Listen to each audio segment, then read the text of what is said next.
Assalamualaikum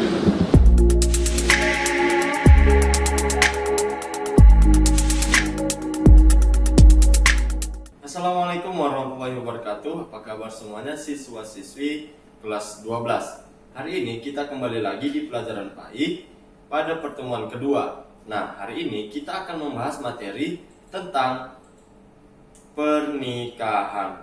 Apa yang terpintas di hati kalian tentang pernikahan? Jangan-jangan udah pengen. Oke, kita akan lanjut ke materinya. Adapun materi yang akan kita bahas tentang pernikahan yaitu yang pertama, pengertian. Yang kedua, tujuan.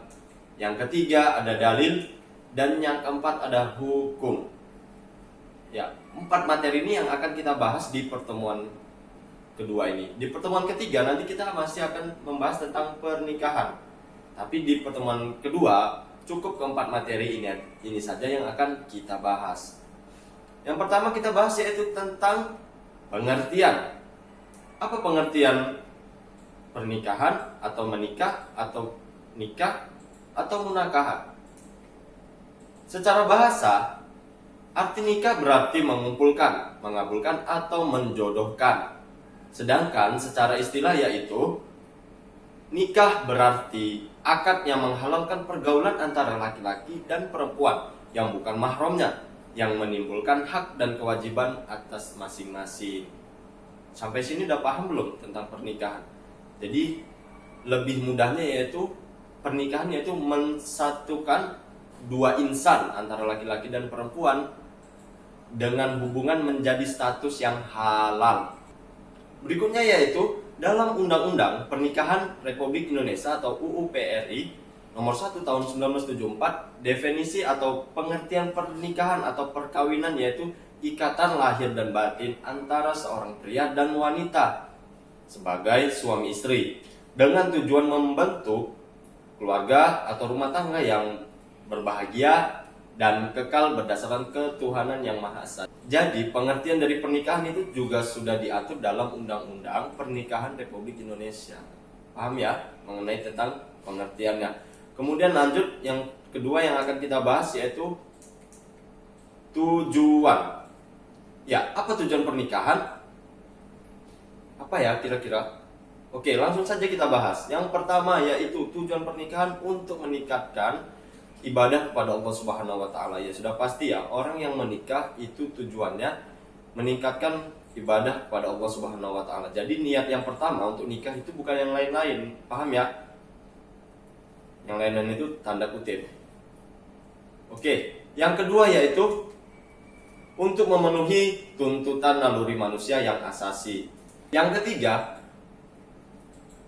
yaitu untuk mendapatkan ketenangan hidup. Jadi orang yang sudah menikah itu rata-rata hidupnya lebih tenang.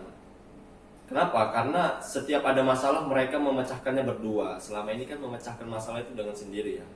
Oke. Kemudian berikutnya yaitu mendapatkan keturunan yang soleh. Jadi harapan semua orang yang menikah itu mendapatkan keturunan yang soleh dan soleha, bukan toleha, paham ya? Siapa coba yang tidak ingin mendapatkan anak soleha? Kemudian berikutnya yaitu untuk menegakkan rumah tangga yang islami. Berdasarkan apa? Berdasarkan Al-Quran dan hadis. Jadi di rumah itu kalau ada Al-Quran jangan hanya dibaca. Ya, ketika kalian sudah menikah maka ajalah suami atau istri kalian itu membaca Al-Quran bersama. Jadi rumah tangga itu harmonis ya, islami, dan harus ada humoris juga.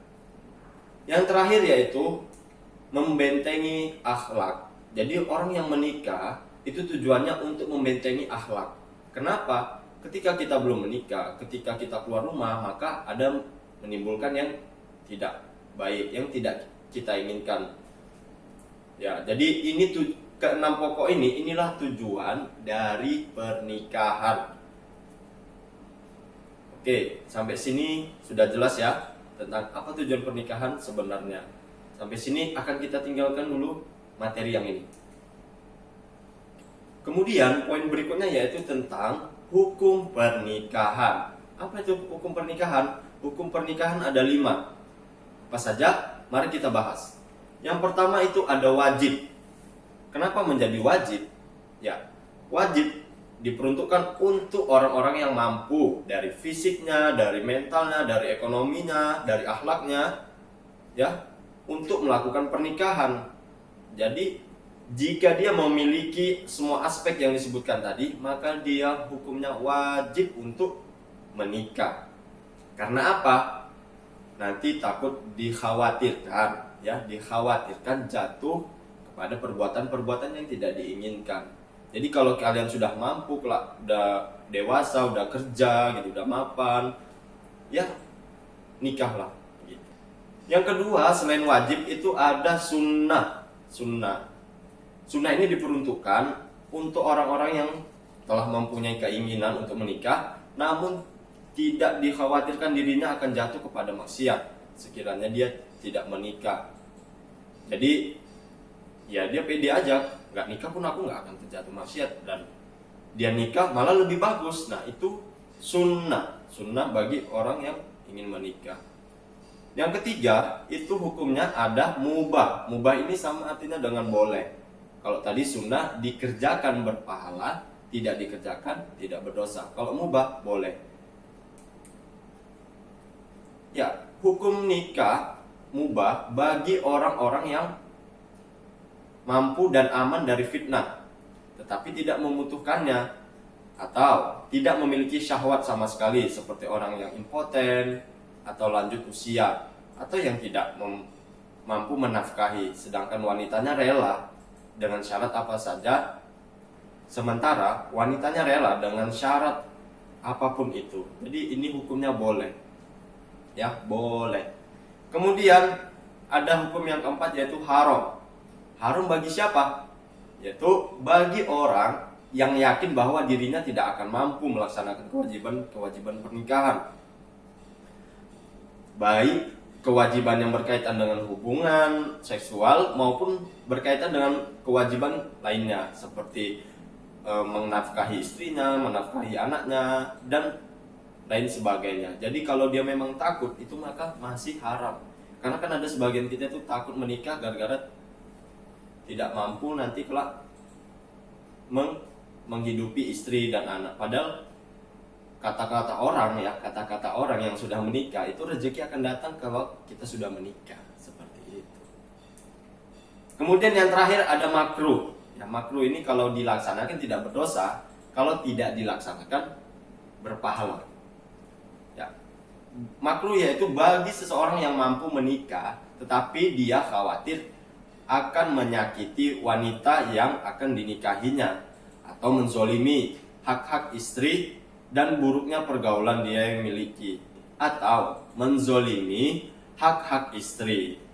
Ya, saya rasa kalian paham mengenai tentang makruh. Jadi ketika kalian punya sifat yang temperamen, kalian punya sifat yang egois, kalian punya sifat yang suka marah-marah, kalian takut menikah. Ketika kalian menikah, kalian menyakiti istri kalian, ya, sering memukulinya. Nah itu jangan, nah itu makruh.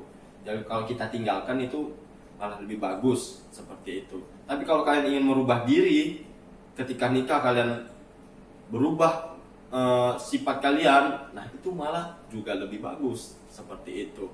Ya, paham ya tentang hukum pernikahan. Yang terakhir yang akan kita bahas yaitu tentang dalil pernikahan. Di awal tadi sudah dijelaskan tentang dalil pernikahan.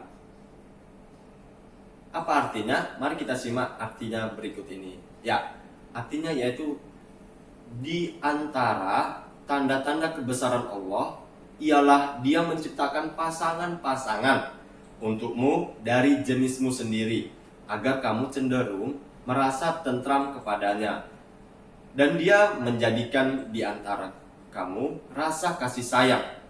Sesungguhnya pada yang demikian itu benar-benar terdapat tanda-tanda kebesaran Allah Subhanahu wa taala bagi kaum yang berpikir. Jadi di sini Allah menciptakan semua makhluk itu berpasang-pasangan. Ada laki-laki, ada perempuan. Ada lanang, ada wedok. Oh, itu sama ya. Oh, sorry. Ada hitam, ada putih. Ada terang, ada gelap. Ada ganteng, ada cantik. Kesemua itu diciptakan untuk apa?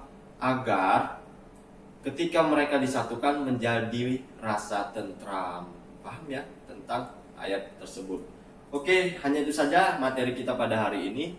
Lebih dan kurang saya mohon maaf. Apabila ada pertanyaan boleh langsung ditanyakan di Google Classroom kita, di forum Google Classroom. Lebih dan kurang saya mohon maaf. Assalamualaikum warahmatullahi wabarakatuh.